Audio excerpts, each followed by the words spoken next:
everybody, this is Retrokid Reviews, coming off of a very long 4th of July weekend, talking about, of all things, Stranger Things.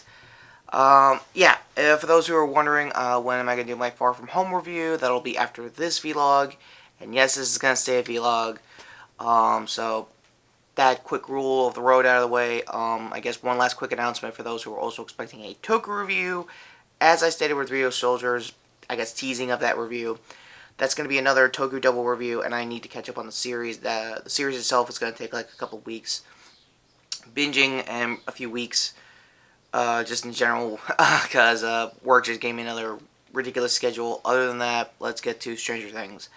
No cards to the last time I did Season 2, because I'm pretty sure I didn't do Season 2. So I'm just going to do my quick thoughts on that. It was a strong SL season. I think pretty much it just did their little clip rundown on their commentary, and it's kind of hilarious. I think they pretty much called it while they were watching the season, because they didn't see the season leading into Season 3. I guess I wanted to do a quick catch-up like me. And yeah, Sean Astin pretty much bit the bullet. Spoilers for both the entire season so far of Stranger Things Season 3, and just the series in general, if you guys never got around to seeing it. I'm also keeping this as a vlog because, for those who don't know, when I reviewed Season 1 way back in the day, I tried playing the theme to celebrate my subscription milestone at the time, and YouTube didn't like that. So, kind of how it is, and kind of how I gotta play with it. So, that all said, what do I think of the third season as it is, coming off of a very long 4th of July weekend? It was good. My emotions coming into it while having the holiday and the fireworks in the bag kind of themed it a lot very well, played well with the holiday. For Season 2, those who also know that it also came out during Halloween, because the kids that season were doing Halloween trick-or-treating, stuff like that. Kind of cool. And I think for the theme of like the 80s in general, like the first two seasons was definitely how you felt, not how I felt, because I wasn't born in the 80s. Just living vicariously through Cousins Who Has Been. Anyway, the whole first two seasons was basically how I assumed the early 80s were. You had to work with what you got, a lot of D&D, seeing middle of the road to classics like Evil Dead, for starters. Now they're in 1985. This is a banner year for just entertainment as a whole. Back to the Future came out. I would love to show you my DeLorean trying to prove that how influential that trilogy is, but that's kind of begs differ, and honestly, I should probably do a Back to the Future one just for the hell of it. Let me know in the comments if you want it. So, yeah, a lot of things came out in 85. Day of the Dead, ironically, got the most reference time, which is kind of cool for a middle-of-the-road George Romero movie. I loved it. The remake sucks more, just letting you know, if those who are going to look out for the remake. It's more or less just a direct-to-DVD fodder thing, so not even worth looking into.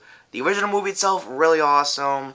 I'm trying to do a zombie salute for Bud, but you know what I'm getting at for those who've seen the movie. Yeah, more or less, let's focus on Will, because he got the most, I guess, screen time when he was with the core groups of the season. Steve himself, God, I wish I knew the real guy's name, because, man, he killed it again as Steve Harrington. Did a great job playing off of all people, Ethan Hawke and Uma Thurman's daughter. Holy shit, Robin is a breakout character for this season alone. She definitely played along with, I guess, what was it, Dustin and Steve pretty well with their subplot, which was being in an underground facility most of Season 3 with Russians.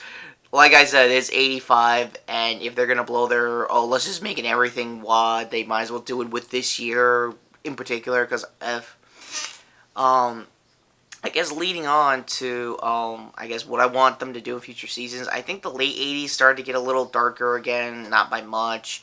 More explosion-y kind of stuff by the end, like I think around 89 or 87 is when Lethal Weapon starts coming around, so a nice, I guess, a couple ideas to look into.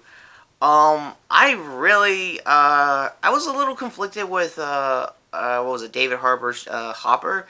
He acted like a TV dad, like a traditional sitcom kind of dad, having to see Elle like make out with Mike, and she's using her powers to like say, "No, I'm doing this tonight. I don't care what you say." Yeah, but I kind of let her do it because she's kind of a murdery kind of kid. I don't know. I'm just saying, Hopper. Um, that is said, David Harbour did a great job as usual. I think at this point, for the timeline, I guess Harper wanted to try a Tom Selleck Magnum PI mustache. My finger can't do justice, but it actually looks like a lobster. Sorry about that. Anyway, yeah, he had some good comedic timing with the Russian stuff with Winona Ryder's Joyce. She did a great job as well. She basically took us like, oh god, another conspiracy. Can I at least get the magnets working, please? Yeah, I mean, like, she's been through the ringer with the conspiracy stuff for, like, 2 seasons in a row. Now she's like, oh, for God's sake, just, can I have my fridge back, please? Can we not have an underground facility here? No? No? Can I just have my fridge? That's where most of the comedy is with her and, Hopper. It was very sitcomish, but in a funny kind of way. It did dip into being a parody of itself throughout that subplot. Happening to stumble into one of the Russian scientists who were trying to defect before the portal reopened. I think from I don't know if it was from Hawkins or to Russia. Either way, I can see the criticism is trying to be more of a parody itself, and I just read I think an article. I'll try to leave a link in the description. One check to see if my mic is working. Hopefully. Anyway. That they're trying to like ditch smoking in general. Mainly because I guess it's now a new mandate from Netflix for a streaming service that never was famously known to not give studios notes to do with their projects. Starting to give them notes, huh? I wonder. Speaking of Netflix, I did sit through Jessica Jones, season 3, aka the final season, and going with what I just said, I think all of Jessica Jones's like episode listings was aka something. The fact that it's kind of ironic that I did that. I'll talk about that in the Far From Home review. A lot of Marvel catch up, just to be honest with you there. So back to this season, not a whole lot. Mike's group basically had the honor of taking down, what was his name, Billy, aka Red Ranger from Power Rangers 2017. I think cartoon my review of that. And my history of just tracking that movie when it was coming to release. Yeah, I was warm with the movie by the end. I realized that not everything is gonna be like for Mighty Morphin. I get it. But in Billy's case, in season 2, he was a fucking dick. He was a asshole, and somehow this season almost made me redeem him because I know he was getting possessed by the Mind Flayer, who was trying to get a physical form throughout the season. But with Billy, I'm like, you just gave me a legal tendency to like totally beat his ass. Also, what was his name? Nancy and Will's brother. They're working with local paper. That's their subplot. Their whole subplot was trying to everyone's subplot was trying to converge. Like the centerpiece of it that season was trying to get to the mall and basically have their version of the Battle of Summerfield.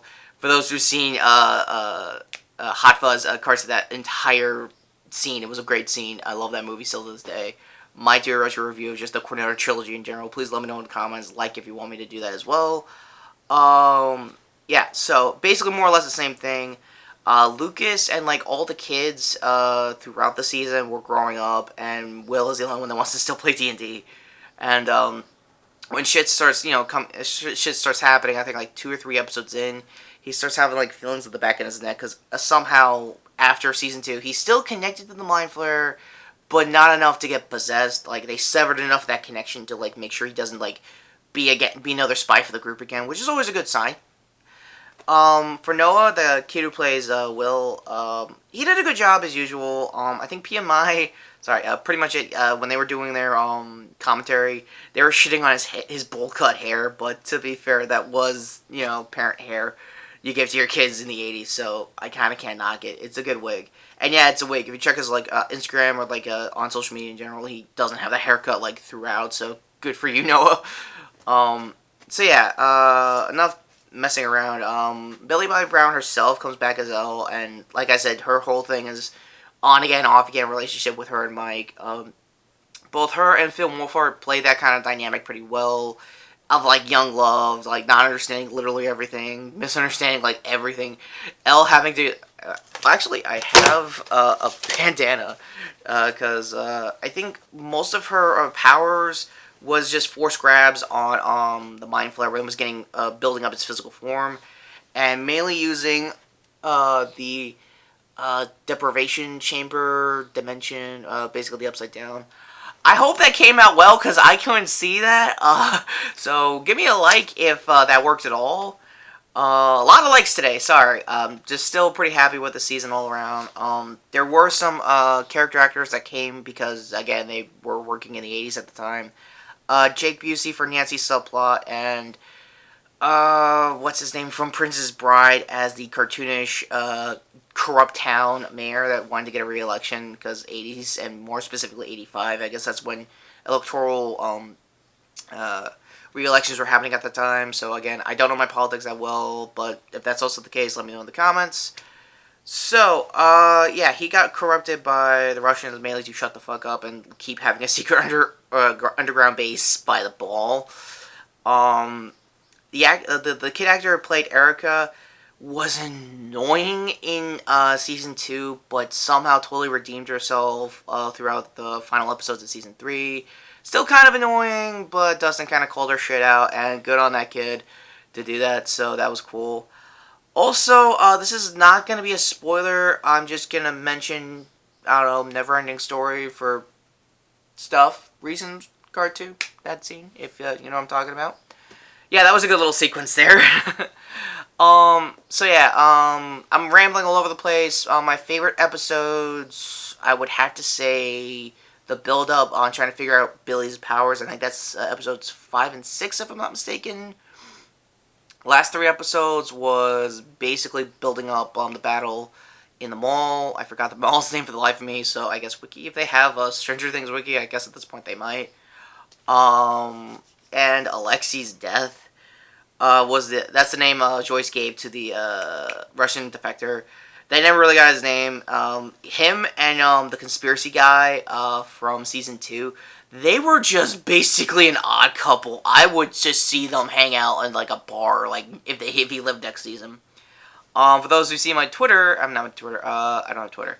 My Tumblr post when I found out about his death, as I was binging it, I didn't found out online. I watched it naturally, binging the season. I kind of made a mock Justice for Barb kind of hashtag, and then I just like smash cut like the choppers coming in from the original secret organization for the first 2 seasons. I'm like, oh shit, well that happened fast. Yeah, the post and the visuals are a lot better than what I just described. Sorry for that.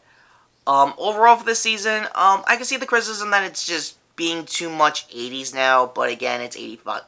It's 85.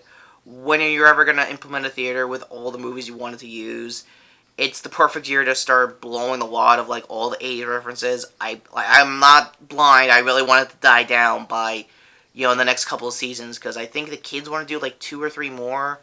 I might be wrong. Let me know in the comments if that's true or not. The kid actors I like the best was of course Noah for Will, because he was the most relatable, and he was a little annoying in season 2 because no one wanted to believe all this is happening again, rightfully so. And then when the Simpsons coming, like he wanted things cold, things like that. Most of the Simpsons you saw with the Mind Flayer happened again with Billy, except to the nth degree in the invasion of body snatcher situation. I don't have enough time, so I'm gonna just leave it there for you to binge yourself on those descriptions and references. Yeah, but ultimately, in my opinion, it's not really much as an 80s land. I think Brad said in his review, according to his streaming or is it binge watch review? Can't tell which. Anyway, no, it was the right year to start, doing all that, and 85 in general was just the perfect summer for like a lot of instant classics that is still here 35 years to this day. So you got to give it that at least. So my overall review. And probably a good reason why you see a picture of this instead of my Stranger Things tag is mainly because I wanted to change up the channel. So I make no bones. I think the Tipsy Gentleman podcast, I think a year ago, said it best that this channel is basically a Frankenstein monster of itself. So any at all changes I can make is a win for me, not so much on you guys, because I can't commission an actual logo for the cover theme. Anyway.